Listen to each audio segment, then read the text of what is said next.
अस्सलामु अलैकुम वरहमतुल्लाहि वबरकातुहू।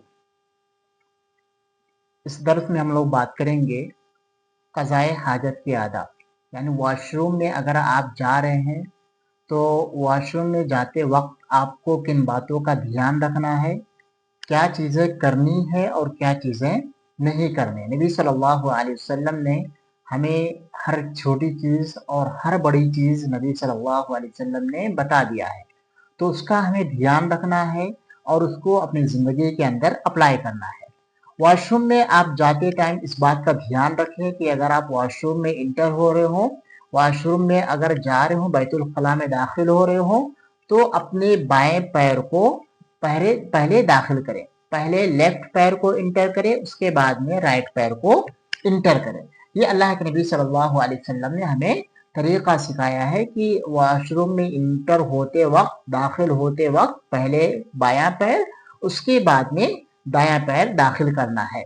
वॉशरूम में जब आप जा रहे हैं तो वॉशरूम में जाते वक्त आपको बात नहीं करनी है, या अगर वॉशरूम में है तो उस वक्त वहां से बात नहीं करनी है। ना तो वहां से आप मोबाइल का इस्तेमाल करके बात कर सकते हैं, ना ही आप किसी बाहर वाले दूसरे इंसान से बात कर सकते हैं। ये मुनासिब तरीका और सही तरीका नहीं है। नबी सल्लल्लाहु अलैहि वसल्लम ने हमें हालात वॉशरूम और वॉशरूम की हालत में हमें बात करने से मना फरमाया है, तो इस बात का ध्यान रहे।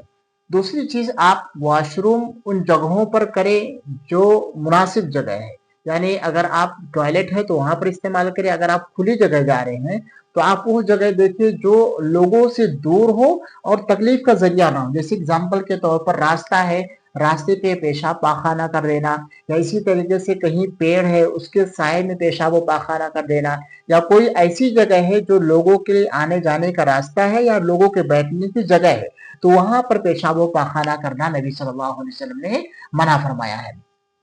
इसी तरीके से अगर पानी ठहरा हुआ है, यानी पानी का बहाव नहीं है, जैसे एग्जाम्पल स्विमिंग पूल है या कोई छोटी नहर है या कोई छोटा सा तालाब है जो पानी वहीं पर रहता है, तो उसके अंदर पेशाब पाखाना करने से नबी सल्लल्लाहु अलैहि वसल्लम ने मना फरमाया है। उसके अंदर हम पेशाब पाखाना नहीं कर सकते हैं। पेशाब पाखाना करते वक्त इस बात का ध्यान रहे कि आप पेशाब पाखाना करते वक्त उसकी छींट आपके कपड़े पर ना पड़ने पाए, क्योंकि नबी सल्लल्लाहु अलैहि वसल्लम एक बार गुजर रहे थे तो दो लोगों को नबी सल्लल्लाहु अलैहि वसल्लम ने देखा कि अजाब दिया जा रहा है, और कोई बड़ा मामला अजाब देने का नहीं था, बल्कि इनमें से एक इंसान जो था वो क्या करता था, पेशाब करता था और उसकी छींटों से नहीं बचता था, और दूसरा आदमी चुगलखोरी किया करता था।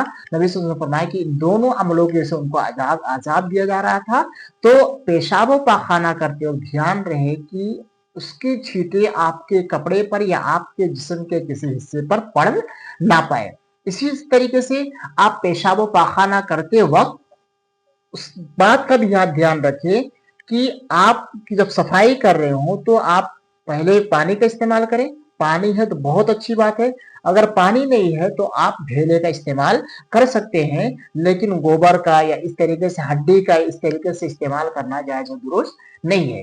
पेशाब अगर आप कर रहे हैं तो खड़े होकर के पेशाब करना जायज और दुरुस्त नहीं है। नबी सल्लल्लाहु अलैहि वसल्लम ने हमें पेशाब को खड़े होकर के करने से मना फरमाया है, तो आप बैठ करके पेशाब करें और यही सुन्नत का तरीका है। अगर कोई मजबूरी है, कोई तकलीफ वाली बात है, पैर में तकलीफ है या आप बैठ नहीं सकते हैं, तो वो मजबूरी की सूरत है, आप खड़े होकर के पेशाब कर सकते हैं, लेकिन आप कोशिश करें कि आप पेशाब को क्या करें, बैठ के करें। ये अल्लाह के नबी जनाब मोहम्मद रसूलुल्लाह सल्लल्लाहु अलैहि वसल्लम का तरीका है कि आप जब भी पेशाब करें तो क्या करें, बैठ करके ही पेशाब पाखाना करें। पेशाब पाखाना करने के बाद उसकी सफाई सही तरीके से जरूरी है, और उसमें अपने बाएं हाथ का इस्तेमाल करें, अपने दाएं हाथ का इस्तेमाल ना करें। नबी सल्लल्लाहु अलैहि वसल्लम ने हमें पेशाब पाखाना करते वक्त अपने दाहिने हाथ के इस्तेमाल करने से मना फरमाया है। जब भी आप पेशाब पाखाना करें तो अपने बाएं हाथ का इस्तेमाल करें, यही सही तरीका और यही अल्लाह के नबी सल्लल्लाहु अलैहि वसल्लम की सुन्नत है कि आप पेशाब पाखाना करते वक्त बाएं हाथ का इस्तेमाल करें। इसी तरीके से नबी सल्लल्लाहु अलैहि वसल्लम जब पेशाब पाखाना करने के बाद या पेशाब पाखाना करते थे तो किबला रुख होने से मना फरमाया है, यानी अगर किबला जिस तरफ भी है, आपका किबला जिस तरफ है उस तरफ पेशाब पाखाना ना करें। یہ کوشش کریں آپ کھلے میدان میں ہو تو بھی یا آپ اپنے گھروں میں واش روم بنوا رہے ہوں تو بھی کوشش کریں کہ آپ کے واش روم کا جو ڈائریکشن ہونا چاہیے وہ قبلہ کی طرف نہیں ہونا چاہیے، قبلہ سے ہٹ کر کے دوسری جانب ہونا چاہیے۔ اللہ کے نبی صلی اللہ علیہ وسلم نے ہمیں تربیت دیا ہے کہ پیشاب و پاخانہ کرتے وقت آپ قبلہ کی طرف رخ ہو کر کے پیشاب و پاخانہ نہ کریں۔ یا اسی طریقے سے نبی صلی اللہ علیہ وسلم کے پیشاب و پاخانہ کرنے کے بعد اس کی صفائی کرنے کے بعد وہاں پر صحیح طریقے سے پانی ڈال کر کے اس جگہ کی بھی صفائی کرنے کا یہ ہمیں حکم دیا ہے کہ ہم پیشاب و پاخانہ کرنے کے بعد اس جگہ کی صحیح طریقے سے صفائی کر دیں۔ اگر پیشاب و پاخانہ کر رہے ہیں تو کہیں باہر آپ کر رہے ہیں تو سوراخ کے اندر پیشاب نہ کریں۔ نبی صلی اللہ علیہ وسلم نے ہمیں سوراخ کے اندر پیشاب و پاخانہ کرنے سے منع فرمایا۔ ہو سکتا ہے وہ جگہ جو ہو وہاں شیطان کے رہنے کی جگہ ہو یا وہاں شیطان کی وہ جانے کے راستے ہوں، اسی لیے یا وہاں پر کوئی ایسا تکلیف دہ جانور ہو، جیسے اگزامپل وہاں پر کوئی بچھو ہو یا وہاں پر کوئی سانپ ہو یا کوئی زہریلا جانور ہو جو سوراخ کے اندر رہتا ہو اور آپ کو آ کر کے تکلیف دے دے، تو اسی لیے سوراخ کے اندر کیا ہے نبی صلی اللہ علیہ وسلم نے پیشاب کرنے سے منع فرمایا ہے۔ آپ بھی اس بات کا دھیان رہے۔ اگر پیشاب و پاخانہ کے لیے آپ جا رہے ہیں، دو لوگ جا رہے ہیں، کھلے میدان میں جا رہے ہیں تو دور دور بیٹھیں اور نہ ایک دوسرے کو سطر کو نہ دے سکے، ایک دوسرے کے باڈی پارٹس کو نہ دے سکی۔ اللہ کے نبی صلی اللہ علیہ وسلم نے ہمیں طریقہ سکھایا ہے۔ اور جب آپ پیشاب و پاخانہ کرنے کے بعد آپ واش روم سے باہر نکل رہے ہو تو اپنے بائیں پیر کو پہلے نکالیں، پہلے اپنے بائیں پیر کو نکالیں، پھر اس کے بعد میں اپنے دائیں پیر کو نکالیں۔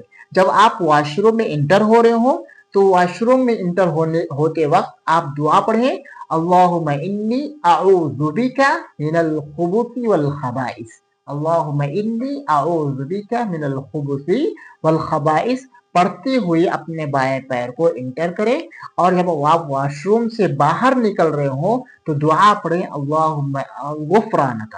جب بھی آپ واش روم سے باہر نکل پڑ رہے ہو تو اپنے دائیں پیر کو باہر نکالیں اور نکالتے وقت دعا پڑھیں غفرانک۔ یہ اللہ کے نبی جناب محمد رسول اللہ صلی اللہ علیہ وسلم کا طریقہ اور سنت ہے۔ جزاکم اللہ خیر۔ السلام علیکم ورحمۃ اللہ وبرکاتہ۔